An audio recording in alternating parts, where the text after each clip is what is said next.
The request that came through to Station Epsilon was less a plea for help and more a summons dripping with indignation. It was from High Commander Thrax of Starwatch Station Omega, a bastion of Zethar military pride. The message was classified, but the station's gossip network, faster than any lightspeed comms array, had the gist of it within the hour. Thrax had a ghost problem. A corporate rival seeking to disrupt Thrax's lucrative asteroid mining contracts had released a near-perfect clone of the XG-7 specimen into the ventilation system of Omega.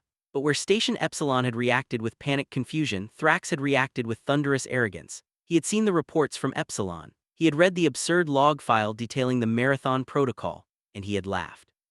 The idea that a frail, soft-skinned human had succeeded where his own mighty Zethar warriors would have triumphed in minutes was an insult to his species' very nature. To a Zethar, a race of rhino-like behemoths whose entire philosophy was built on the glory of the decisive, overwhelming charge, the concept of outlasting an opponent was synonymous with cowardice. So, Commander Thrax initiated his own version. He called it the Glorious Pursuit. He'd sealed his station just as Vance had and then unleashed his 3 best warriors, behemoths clad in assault armor, armed with heavy plasma repeaters. It was a massacre. The XG-7 clone, which they dubbed the Mockery, treated the hunt as a game. It was faster, more agile, and its hit-and-run attacks exploited the Zethars' slow-turning speed and reliance on brute force. Within 2 hours, 2 of Thrax's champions were dead and the third was grievously wounded.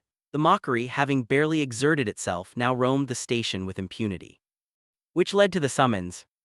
Elias Vance stepped onto the docking bay of Station Omega and was met by a wall of hostile silence.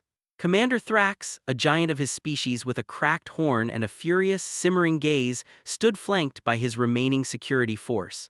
They didn't look like a welcoming party, they looked like a firing squad.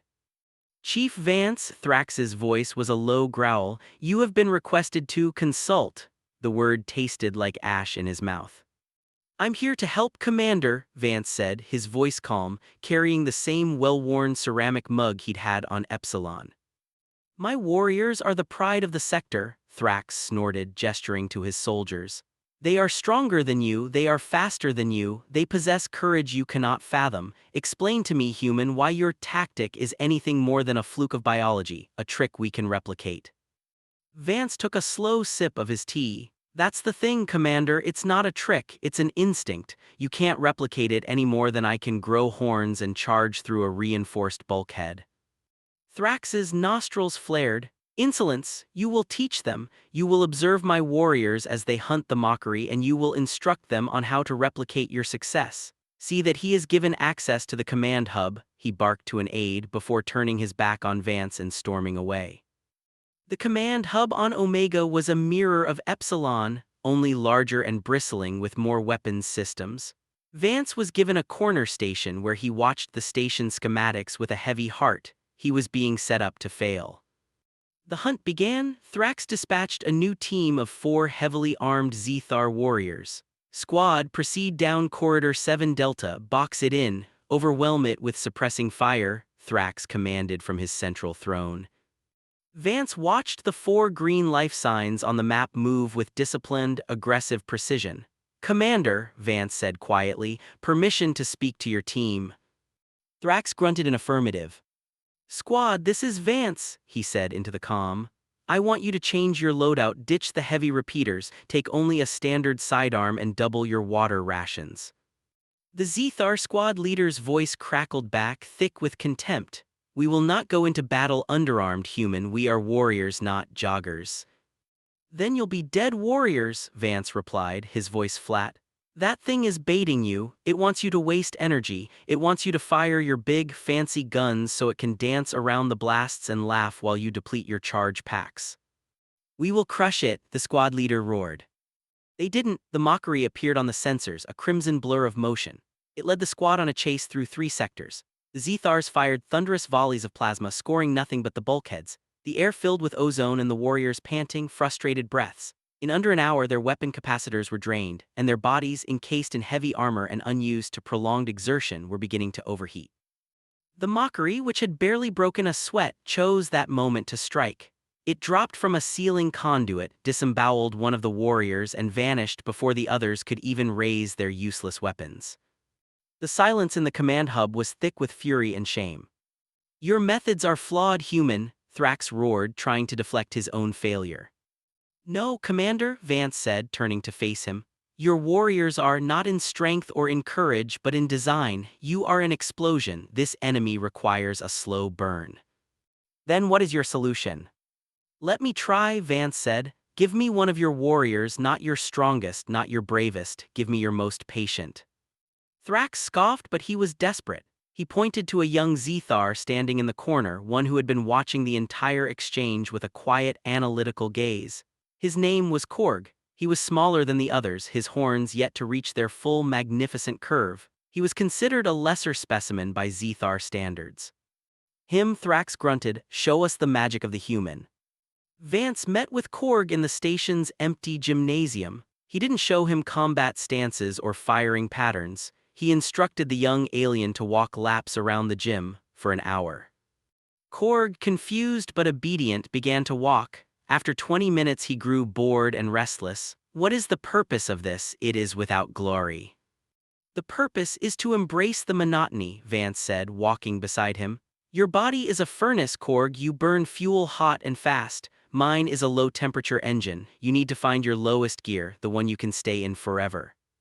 For the next 8 hours, Vance trained Korg not to fight but to endure. They jogged, they walked, they practiced controlled breathing.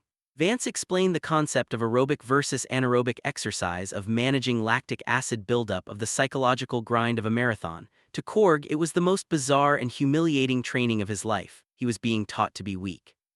Finally, it was time. Vance and Korg entered the sealed corridors. Korg was equipped as Vance had requested: light armor, a sidearm, extra water. Vance carried nothing but his mug and a comlink.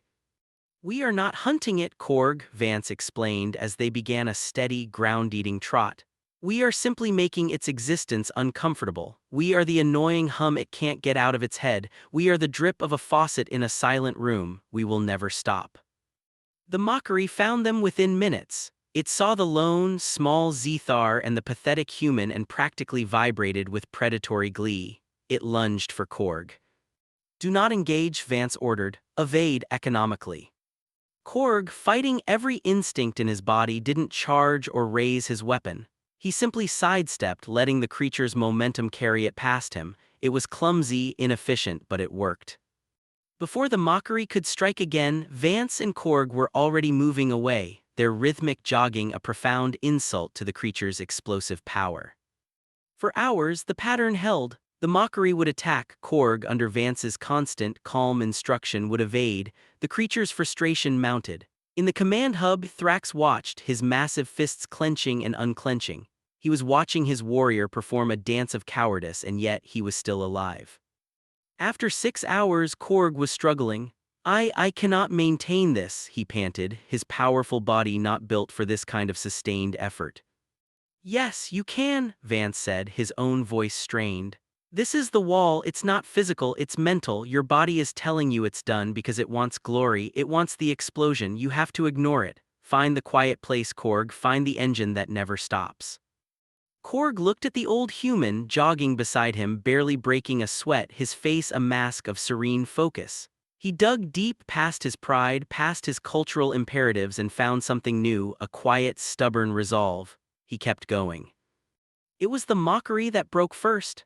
After 10 hours of being relentlessly shadowed, of its attacks being met not with resistance but with infuriating evasion, it was exhausted. Its bursts of speed grew shorter. Its movements became sloppy. It cornered itself in the cargo bay, too tired to flee. Vance and Korg walked in to find it slumped against a crate, its chest heaving. Korg raised his sidearm, his hand trembling with fatigue, ready for the glorious final shot. "No," Vance said, putting a hand on his arm. "We let it surrender to its own exhaustion. That is the way." In the command hub, Commander Thrax watched as the galaxy's most efficient killing machine simply gave up. He didn't understand what he had seen, not truly. But as he looked at the green icons of the small Zethar and the old human, moving with their infuriating, unending rhythm, he felt a sliver of something that felt disturbingly like respect. He had witnessed a different kind of strength. A quiet, persistent power that didn't need to roar to be dominant. And he knew, with a certainty that chilled him to his core, that his species could never hope to replicate it.